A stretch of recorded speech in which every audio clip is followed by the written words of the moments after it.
Today we are going to learn about implementing Minimax in Python, a hands-on guide. Discover how to implement the Minimax algorithm in Python for game AI development, a crucial skill for building intelligent game systems. Welcome to our tutorial on implementing the Minimax algorithm in Python. Minimax is a fundamental algorithm used in game theory and AI for making optimal decisions in two-player games. The basic idea is to simulate all possible moves, evaluate their outcomes, and choose the best move that maximizes the player's chances of winning while minimizing the opponent's chances. In this video, we'll explore each step of implementing Minimax in Python, providing you with a hands-on guide to create your own game AI. Let's dive into the world of game development with Minimax. To begin implementing the Minimax algorithm, you need a proper Python setup. First, ensure that you have Python installed on your machine. You can download it from the official Python website. Next, choose an integrated development environment, IDE, such as PyCharm or VS Code, which will help you write and debug your code efficiently. For this tutorial, we'll use standard libraries like NumPy for numerical operations. Setting up a virtual environment is also recommended to manage dependencies and ensure your project is organized. Once everything is installed, test your setup by writing a simple hello, world program to confirm everything is working correctly.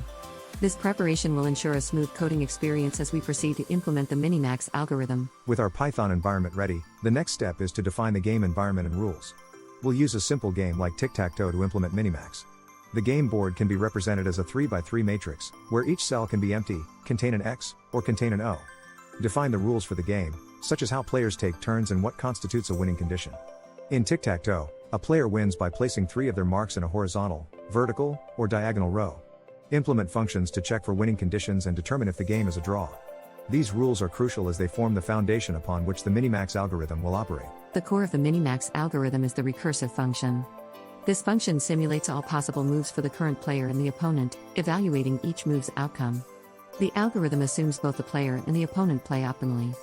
For the maximizing player, the function chooses the move with the highest score, while for the minimizing player, it chooses the move with the lowest score.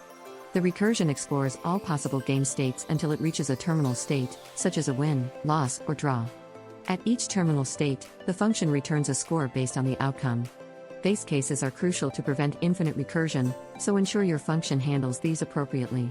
By the end of this section, you'll have a working recursive function that forms the backbone of the Minimax algorithm. While the basic Minimax algorithm explores all possible moves to terminal states, this approach can be computationally expensive, especially for complex games. To mitigate this, we introduce depth limits, restricting the recursion to a certain level. This modification allows us to balance computational efficiency with accuracy. Additionally, we need an evaluation function to assess non-terminal states when the depth limit is reached. This function assigns scores based on factors like potential winning moves and board control. Designing an effective evaluation function is crucial, as it impacts the AI's performance significantly. By implementing depth limits and evaluation functions, you ensure your Minimax implementation is both efficient and effective. Now that we have implemented the Minimax algorithm, it's time to test it with a simple game like tic-tac-toe. Create a testing framework that allows you to simulate games between the AI and a player or another AI. Design test cases covering various scenarios, including edge cases like immediate wins or draws. Validate the algorithm's performance by checking if it consistently makes optimal moves. Collect performance metrics such as execution time and memory usage to identify areas for improvement. Testing is an iterative process, and you may need to refine your implementation based on the results. By the end of this section, you'll ensure your Minimax implementation is robust and reliable. Performance optimization is crucial for a practical Minimax implementation, especially when dealing with complex games. Identify performance bottlenecks by analyzing your code and profiling its execution. One effective optimization strategy is alpha-beta pruning, which reduces the number of nodes evaluated by the algorithm. This technique skips evaluating branches that cannot influence the final decision, significantly improving efficiency.